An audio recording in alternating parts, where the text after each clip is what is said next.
le plan religieux, il faut que les Africains comprennent que leurs ancêtres qui ont été colonisés, qui ont été torturés, qui ont été massacrés pour les forcer à accepter la colonisation, ont également été torturés, massacrés et maltraités pour changer de religion.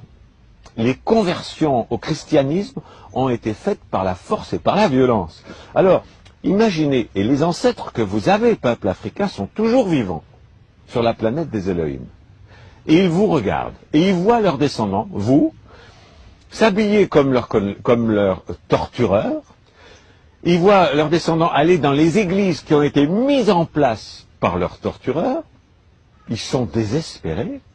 Si vous voulez retrouver la vérité qui est le culte de vos ancêtres, débaptisez-vous, apostasiez de la religion des colonisateurs, jetez les vêtements des colonisateurs, retrouvez les vêtements africains, retrouvez la culture africaine, retrouvez les religions d'avant la colonisation. Alors là, vos ancêtres vont vous regarder en étant fiers et en disant, tiens, finalement, nos descendants sont finalement indépendants. Pour l'instant, vous ne l'êtes pas. C'est des blagues. On vous fait croire à l'indépendance. Il y a un drapeau, c'est des pantins, mais qui sont aux ordres des pouvoirs internationaux. Et vous le savez, en prenant un maximum d'argent qu'ils mettent sur des comptes en Suisse.